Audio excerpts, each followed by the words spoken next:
Salut les Aspinous, je suis ravi de vous proposer cette deuxième vidéo review. Bah, tu vas pas nous faire un podium tous les 2 jours. Cette fois-ci, j'ai décidé de vous proposer le top 10 des pires vidéos Asperger et chien. Ah, t'es comme ça, toi? Ça te dérange pas de te tourner toi-même en ridicule? Non, parce que je pars du principe que je les assume. Et comment je procède? Bah, comme pour la première vidéo review, je regarde le nombre de vues et puis je compare. Et je considère que la vidéo qui a le moins de vues, bah, c'est la pire vidéo. Et on va découvrir ensemble si moi aussi j'estime que la qualité est moindre. Mais je vais vous raconter également pour chaque vidéo leur petite histoire. C'est parti! Numéro 10. La numéro 10, c'est l'épisode 61, intitulé « Épilepsie ». Alors c'est une vidéo qui est évidemment contextuelle, puisque c'était une période où je reprenais des crises d'épilepsie nocturne, comme je fais de temps en temps, et c'est vrai que j'avais besoin d'en parler un petit peu. Pour autant, je suis un peu déçu, parce que je trouvais que la fin était plutôt sympa, avec la musique de Rod Stewart, mais c'est comme ça. Numéro 9. La numéro 9, c'est l'épisode 42, la dernière page dans le journal. Donc c'est un épisode où j'expliquais que j'étais content parce que j'avais eu un article de presse avec ma tête en photo en grand à la dernière page du journal. Donc c'est une vidéo un peu plus mise en abîme où je raconte un petit peu ce qui se passe au-delà de mes vidéos. Et c'était aussi un contexte très particulier parce que j'étais un petit peu hésitant et j'étais en train d'anticiper un peu le fait d'arrêter complètement la série à une époque où j'avais une angoisse terrible de la page blanche. Donc c'est vrai qu'il y a eu une petite période où je disais que j'allais arrêter. Numéro 8. La numéro 8, c'est l'épisode 38 intitulé « Faux raccord ». Bonne année, hein. Bonne année. Alors c'est une vidéo qui s'inscrit en fin de période de vacances scolaires. J'allais reprendre le travail, j'étais un petit peu inquiet parce que le rituel de bonne année, les petites conversations où on se raconte nos vacances, c'est le genre de moment qui me mettent vraiment mal à l'aise. Numéro 7. La numéro 7, c'est l'épisode 33, intitulé Pile à l'heure, où je parle de mes inquiétudes à l'idée d'être en retard à un rendez-vous. Et ce jour-là, j'avais un rendez-vous et j'étais particulièrement stressé. Et la question de la ponctualité, c'est quand même hyper important pour un autiste. Numéro 6. La numéro 6, c'est l'épisode 70 qui parle de harcèlement, de confiance en soi. Pour la petite histoire, c'est une vidéo qui m'a été finalement chuchotée par un commentaire sur internet suite à la vidéo précédente, la 69, où la personne me demandait si finalement on n'était pas plus, en tant qu'autiste, sujet à être victime de harcèlement. Et j'ai voulu finalement rebondir là-dessus.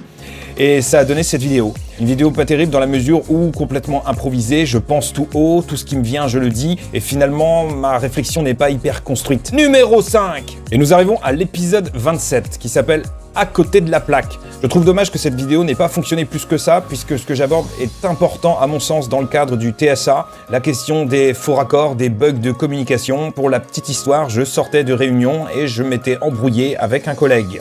Et finalement, en filigrane, on a vraiment la question de la fixation sur des détails et peut-être le déficit de cohérence centrale.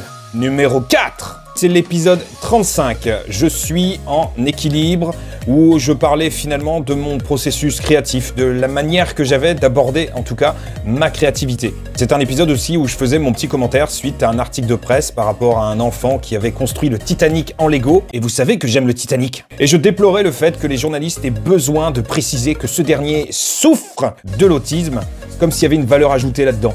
Numéro 3. Là, nous avons affaire à l'épisode 26 qui s'appelle Scénar de promenade, une vidéo que j'ai tournée en promenant mon chien le soir après le repas. J'avais absolument pas d'inspiration et finalement, je me suis laissé aller à écouter les sons, etc. Les voitures, les animaux, bref, la nature. Et finalement, je suis parti comme ça sur une petite explication de ce que je ressentais dans mon corps au moment où j'écoutais tous ces sons, tous ces bruits, où j'avais les sens en éveil.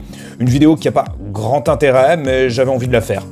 Numéro 2. La numéro 2, c'est-à-dire la presque pire, c'est l'épisode 39. Et je comprends pourquoi elle est vraiment mal cotée. L'épisode 39, c'est une espèce de mise en abîme de l'épisode 34 où je raconte ce qui s'est passé dans ma tête avec tous les moments où j'ai commencé à stresser parce que j'avais paumé mes vidéos, etc. Puis je suis parti dans une espèce d'explication de mon rapport au nombre. Bref, elle est à oublier, elle est pas terrible. Regardez-la si vous avez du temps à perdre. Numéro 1.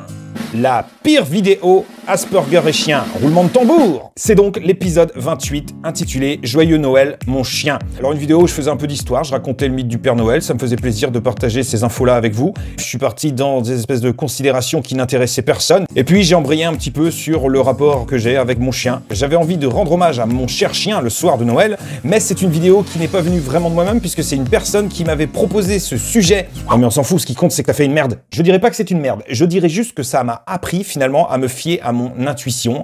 Quand j'improvise, j'improvise pour moi. Et quand j'ai envie finalement de faire une vidéo sur commande, en général, ça ne marche pas. C'est d'ailleurs ce qui s'est passé dans une vidéo que t'as jamais diffusée. Oui, c'est vrai. Pour la petite histoire, j'étais en petite promenade, j'avais demandé à un de mes contacts s'il pouvait pas me donner un sujet d'inspiration. Et finalement, j'ai commencé à improviser sur un quart d'heure. Un quart d'heure, c'est très peu pour une vidéo de promenade de chien habituelle. Et 10 minutes plus tard, j'avais fait le montage. Mais finalement, j'ai jamais voulu la diffuser. Peut-être que je vous la montrerai un jour. Non mais t'exagères, il y avait des trucs pas mal, c'était juste un peu fouillis. Tiens, tu me fais un compliment. Mais je déconne, c'est une merde. C'était la review du top 10 des pires vidéos de la playlist Asperger et Chien. Et je vais terminer comme si j'étais un vrai youtubeur. N'hésitez pas à vous abonner à ma chaîne, d'activer la petite cloche pour recevoir les notifications. Et je vous dis à bientôt.